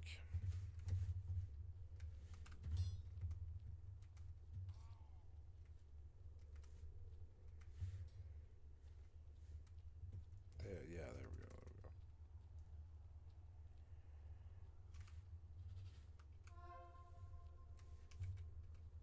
What was that sound? Okay, we're gonna put you on the target dummy. How's your substance and all that? It's good. Loyalty's up. Yep, you go training for a bit.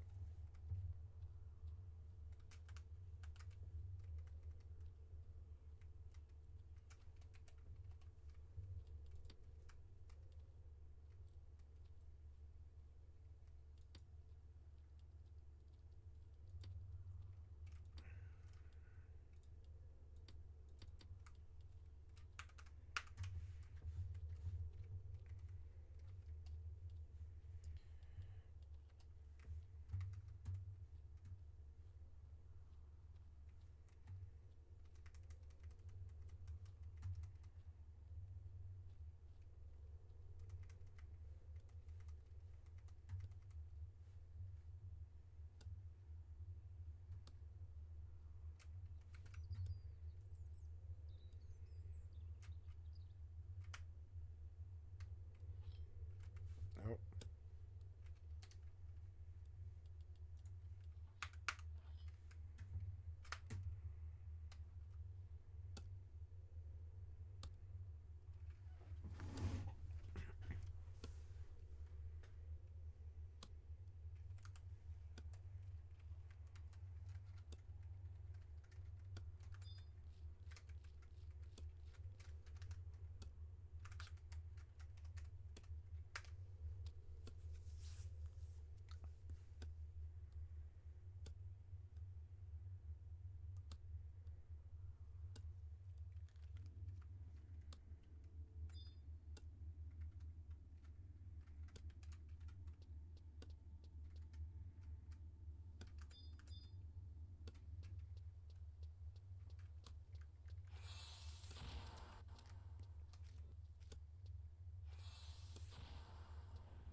Aw.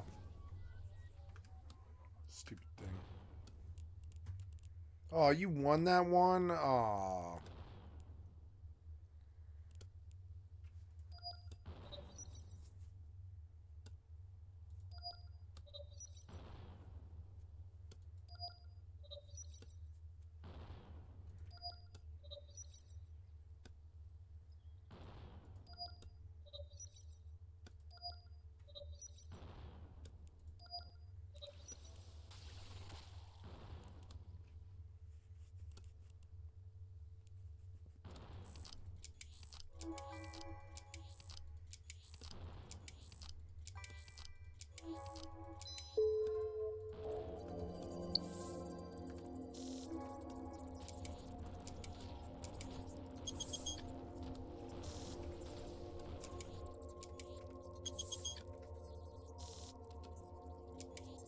Stupid water guy hitting so much goddamn damage. good I did the weekly. Feel like all that buffer is gone though. Man.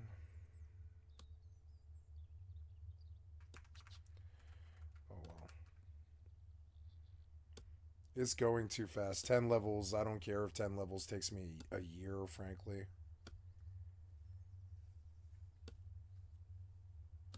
I am not in a rush.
And their faith, where attributes have been collectively assigned to one enemy in order to make them seem more terrifying. For example, Orki is the death god of the Nordic pantheon, a god of mortality. In some sense, he is a Nordic analogue to the imperial divine Arche. However, in the tales of King Wulfarth, Orki bears connections with the orcs, who are known as Orki's folk in this story. And two, Orki has a draconic connection, for it was his doing that brought about the ghost of Alduin, who so ate the years of the Nords. I would be willing to believe that in the early days of Skyrim's expansion, orcs, who even today have tribes spread all throughout the north, were a common enemy for the pioneering Nords, and so many of their stories include them as a fearsome foe, in time being elevated in their mythos to be associated with death itself, aka their god Orki. So when we read the source, the Five Kings of Wulfarth, and come to the passage which says, "They slaughtered the sons of Skyrim, but not before King Wulfarth killed King Dumalakath the Dwarf Orc and doomed his people," I would be willing to say that at the time the dwarves were a great enemy of the Nords, and adding characteristics of the savage orcs to their foes in order to increase their menacing presence in stories and song would make it so that the heroism of the Nords seemed all the greater. After all, these are the songs of King Wulfar, sung from lip to ear over thousands of years. Settled then, I suppose. Unfortunately not, because while this is both a suitable and plausible explanation for the origin of this dwarf-orc association, it is interestingly not unique to the Nordic mythos, and hence we must reassess. Two other sources corroborate this naming. In the tale of Drozira, a Khajiiti source about the proposed Khajiit presence at the Battle of Red Mountain says this: "But these Nord bards do not sing of how great Ash King rode Drozira up the Red Mountain itself to strike at the heart of the Dunmer. Never is it mentioned how Drozira pounced atop Dumalakath the dwarf orc Your skill when he has had his increased. blade to the throat of the Ash King so that he could not speak." This source, like the Nordic source, also names the king of the Dwemer Dumalakath the dwarf orc. Yet the Dunmeri source, Nerevar at Red Mountain, authored by the priests of the Tribunal Temple, on two accounts refers to the king of the Dwemer as Dumak Dwarf Orc. It is a bizarre curiosity, this connection, and it's something shared amongst three separate sources from three separate cultures. There exists speculation that Dumak himself was a half-orc, perhaps with an orcish mother or father. It's not entirely implausible.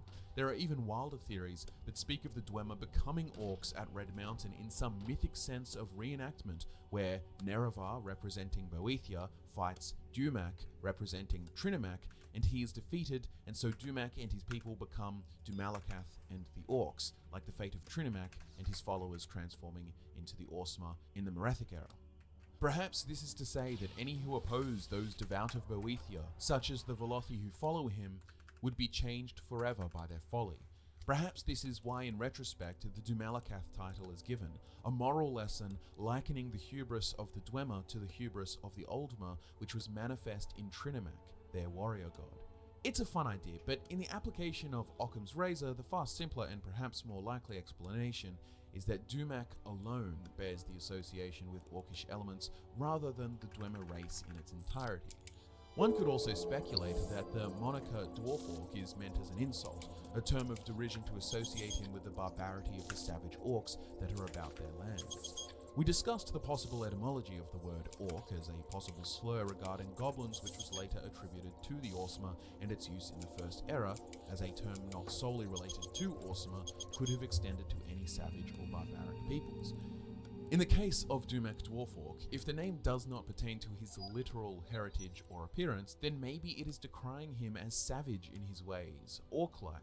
After all, savage is a perspective, and perhaps the logic-driven, god-denying culture of the Dwemer to most other peoples of Tamriel would be defined as savage and hence orc-like. Either way, we can keep spinning the wheels of speculation with this, and perhaps it would be an easy answer if Dwarf Orc was the only joint component of name, but the naming of the Dwemer king as Dumalakath, an intensely clear combination of Dumak and Malakath, the god king of the orcs, makes it harder to write off. Consider also that in the two sources that mention the name Dumalakath, one from the Nords and the other from the Khajiit, both peoples have different names for Malakath. Among the Khajiit, he is Orca, the demon who speaks in curses and afflictions, and then amongst the Nords... Oh, I won! Very good. In the varieties of faith... That makes up for the last one that I lost. Morlock, god of orcs, mountain fart, clearly identified for the Nords with the Daedric prince Malakath. Morlock tests them through warfare. Morlock troubled the heirs of King Harold for a long time, fleeing east after his defeat at the Battle of Dragon Walls. Circa 660 of the First Era, his rage was said to fill the sky with his sulphurous hatred, earning that year the sobriquet Year of Winter in Summer. Yet Nords also identify Orki as an adversarial god, and in the Songs of Wulfarth describes the orcs as Orki's folk, implying he is their god. Amongst the orcs themselves, the entity we are discussing is called both Morlock or Malakath, depending on the era and region. Malakath is the normative name amongst scholarly studies of the Daedra, but also it is seemingly Orsama in origin.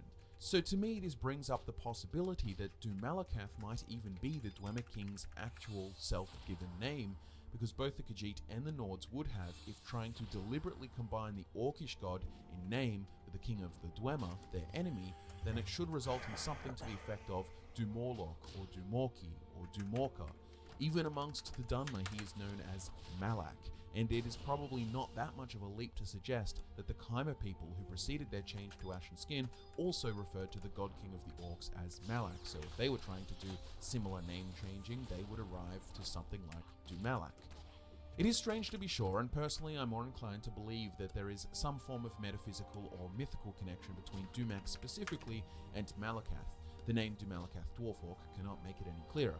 We could even consider that Malakath's position as the corrupted and fallen incarnation of Trinemak may have pursued an alliance with the Dwemer, perhaps stirring Dumak to go against Nerevar in the first place, if only to spite the Khymer and lay revenge upon them, because remember, the Khymer are the very same people who worshipped Mephala and Boethia, who have been marked as culpable for the underhanded defeat of Trinemak.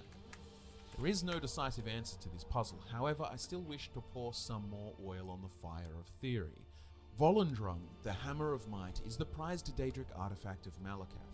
It can demolish walls with ease, drain the strength of enemies, and even paralyze those struck by it, all depending on its particular incarnation, of course, as is the way with the Daedric artifacts. But like several other Daedric relics, it was not actually created by a Daedric prince, but rather claimed. The mechanics of this process are essentially unknown, but it has happened many a time, and the case of Volendrung is no different. The Warhammer was constructed by the dwarves of the Rorken clan. The Rorken Dwemer were strongly against the formation of the First Council and the alliance between the Dwemer and the Khymer, and in response they exiled themselves. Legend has it that the chief of their people took Volendrung and threw it across the continent, and wherever it should land would be their new home. It landed in the dry west of modern-day Hammerfell. Named so for that is where the hammer fell. Though the Dwemer themselves called their new settlement Volenfell, which was the capital of their new kingdom, meaning City of the Hammer. The Dwemer of Volenfell at the time of the Battle of Red Mountain also mysteriously vanished as their eastern counterparts did.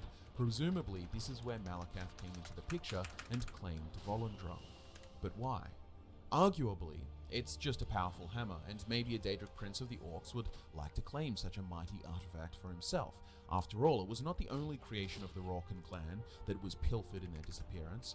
Periite also claimed Spellbreaker, the shield of the Rorken king. However, at the end of all of this, you must admit there are some strange connections here.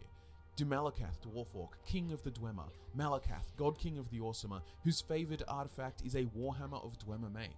Unfortunately, I do not think we can come to any decisive conclusion regarding this weird connection, not without making layers upon layers of metaphysical assumptions, but look, I'd love to hear you guys expound upon these ideas in the comments below, but for now, let us turn our eyes back to the Orsimer themselves. The basis of all Orcish society finds its origin in the Code of Malakath, or as named in other sources, the Code of Morlock. Its core tenets are quite simple in application and varied in adherence between the different tribes, but the basis remains the same. This code, preserved and passed on orally for thousands of years, has made for the foundational bedrock of Orsimer societies. Firstly, reverence for Malakath is a given. He is the ancestor god of all orcs, and the giver of the code with which their kind have survived despite receiving the ire of all other civilizations. There are no sermons or no Bible, and so we have no written source that demarks each law in exactness, but there are several sources that have endeavored to do so with varying levels of insight. The following is a broad overview, which we can then follow with a more specific breakdown. The code is often more tacit than explicit, but includes the following: respect for forging and blacksmithing, the traditional roles of a clan's chief and his wives, the tradition of selection of a new chief through challenge and combat, the custom that one who commits a crime must pay blood price to the victim or victim's relatives, the requirement that insults to honor must be avenged, recognition that to die in combat pleases Morlock. First and foremost among the more admirable traits of the Orsimer, at least according to other denizens of Tamriel, is most certainly their craftsmanship at the forge. They call us barbarians because we are brave in war and we laugh at hardship. But we have earned our citizenship by service in the legions, and we are as civilized as any race. We make the finest weapons and armor in the world, and our warriors are the bravest and toughest in Tamriel. Orcsmithing, despite its often rugged and cobbled together appearance, is always strong and well made, but the orcs are not savages without the wherewithal to devise and create masterfully ornate pieces of armor that serve both form and function. One can look to what is my favourite orcish set across all the games, that of the Elder Scrolls 3 Morrowind. It has a distinct oriental look to it, same as the Elder Scrolls 4 version, and there seems to be a Mongolian, Manchurian, even more broadly Turkic inspiration in the armor designs for the orcs. Even in Skyrim, with the top-knot tassel on the helm and some of the other smaller details echo a similar inspiration. You need only to look at their stronghold buildings with their hip and gable-roofed huts to see that many aesthetic elements of the orcs have been taken from Asia. I mean, look at the clothing sets featured in the Elder Scrolls Online. The inspirations aren't exactly subtle. But I suppose what is most unique about orcish armor is that its construction is typically done with a specific material that seemingly bears some cultural significance to the orcs, and that material is orichalcum. Orichalcum is, to my mind, the most fascinating mineral in all of Tamriel. I think the orcs' fondness for it makes a great deal of sense. After all, they have a lot in common. Orichalcum is green, exceptionally rigid, stronger than steel, and extremely temperamental, just like most orcs. This source continues to praise the craftsmanship of the orcs who, despite conventional methods of binding orichalcum with iron to make an alloy, choose to work with pure orichalcum to create a far lighter and stronger alternative, hence giving us the orcish armor varieties. Orichalcum weapons are also known to retain their sharpness for far longer than those of other metals, and they are remarkably resistant. Gonna mute it for to just a rough second while I chipping. make a phone It call. almost looks like it is a ever-patinaed bronze with its distinct grey-green look. Orichalcum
Okay, I'm sorry about that. I had to make a phone call there. It is 10:15, and I have been at this for yeah, I've been at it for exactly 14 hours.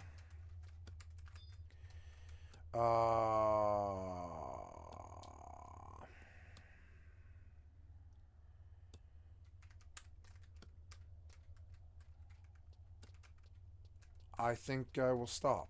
Yes, I don't see a reason to keep going. I think I should rest and go to bed.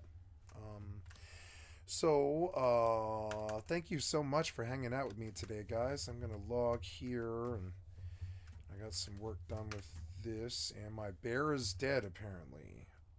Why? Did my bear leave me? My bear.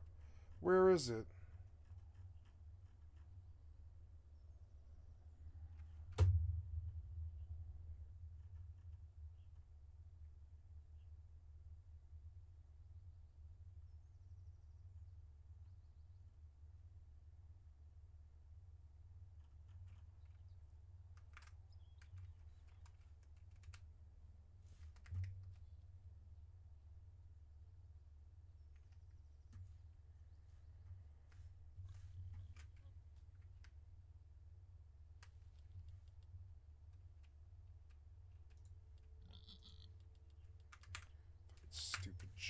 guess.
Yes, he killed a 5 gold pet like a fucking stupid retard.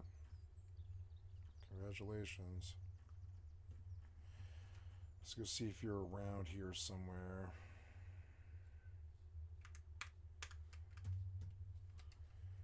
There's always some stupid shithead in full loot drop PvP. It's so fucking stupid. There's always some fucking shithead.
There's always some stupid low IQ shithead.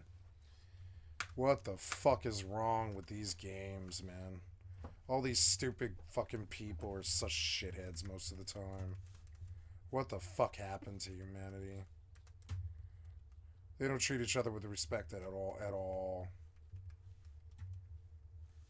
That's why I fucking robbed you, you goddamn moron. So on that positive note, I'm gonna end the stream as I cuss somebody out. And ooh, I took a thrasher off this guy. Yay! I took a thrasher off that guy. Not bad, not bad. It was cheap, really cheap, like faction warfare cheap. It's gonna be like a good fit. But anyways, yeah. So we are in. Yep, we're indoors. Bring in the cat and come out of the rain. I am going to bed here, guys, and I want to say thank you for hanging out with me. Don't be a stupid low IQ shithead on these PvP games. That's all I have to say. Don't be a stupid low IQ cocksucker on these fucking PvP games. Don't be that. Don't be that guy.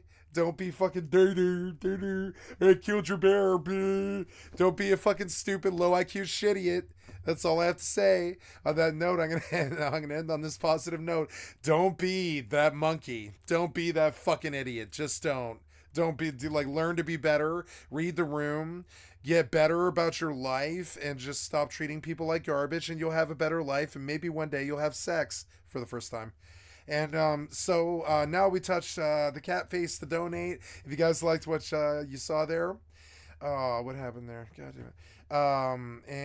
Click on the cast face to donate. I'm a full-time variety gamer all day, every day. Put me on in the background. Sorry, it just closed again. I don't know what the fuck's going on. Here we go. Anyways, thank you so much. And click on the cast face to donate.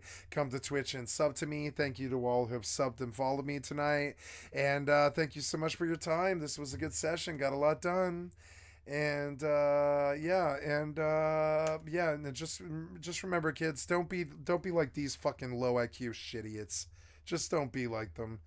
Live a life filled with depth and intelligence and etiquette and like being classy and being better than them. So that when you cuss them and you call them stupid shitty cocksuckers to their fucking face in front of anywhere between 2 and 100,000 people, something like that, it actually matters. Anything they do when they treat you like garbage turns them into the garbage. You know, it's just them projecting garbage upon their own lives, right? So they just turn into the garbage that they treat people like. That's just who they are, right?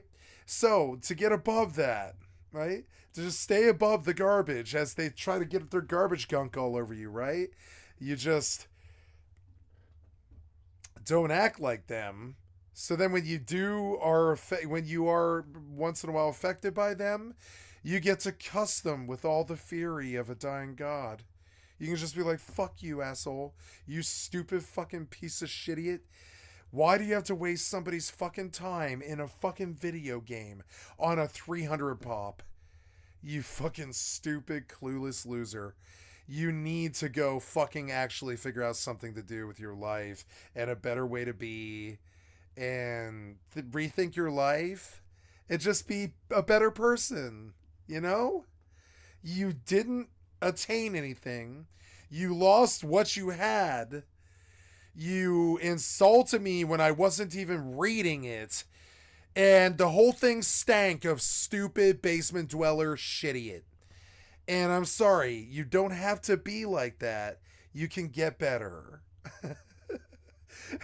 You don't have to be like that. You understand? Like you think you think it's like for shits and giggles or anything like that? But no, just no one's actually like you. You might see other shitiots act like shitiots, but they all lose their shit too. You know what I'm saying? So no, you were just a shitiot. It wasn't some exploration or some troll or something where everybody has a good laugh at my expense or something like that. No, just the whole world sees that you're a goddamn fucking moron. And that's all I have to say. I love you guys. You have a wonderful time. Just so on a final note, this 14-hour and 5-minute session was recorded and it will be placed on my YouTube. So notice all the nasty words I called you, but see that I feel no shame, and notice that when I say it, it sounds like the truth when I say it, right? Because it is the truth. You are a worthless shit when you treat people like that. And and when I say it's the truth. There's no doubt or me trying to challenge you or anything like insult you even really. I'm just stating facts. You are a goddamn fucking moron shitty when you treat your community like that. You goddamn moron shitty. You know? And no, nobody laughs. Nobody thinks you're cool. There isn't some you up here or me down here or any of this. There's just you down here throwing garbage gunk on everybody, being a fucking goddamn basement dweller fucking shitiot. And that's all I have to say about that. I know it was really positive ending here, but just a reminder, this session was recorded, all 14 hours and 5 minutes of it. And it's not like I give a fuck about some pixels. I give a fuck about your shitiot attitude, shitiot. Yeah. And on that note, gonna stop the recording. I love you guys. I hope you like my ending here. It was just wonderful. Notice that I have no shame and I'm not holding back. And I'm gonna call them exactly what the fuck they acted like. And I'm gonna close it just like that. And I'm gonna publish it, and I don't care how toxic it is. It is actually the truth. It wasn't toxic to me. It's just me stating the goddamn God's honest truth. You know? and then you confirm it. So I just get to take it live and call you a fucking bunch of nasty names in front of a bunch of people. And I'm supposed to be the loser here because you killed something of mine while I was AFK? No, you're the loser. You're the loser. Anyways, love you guys. Bye.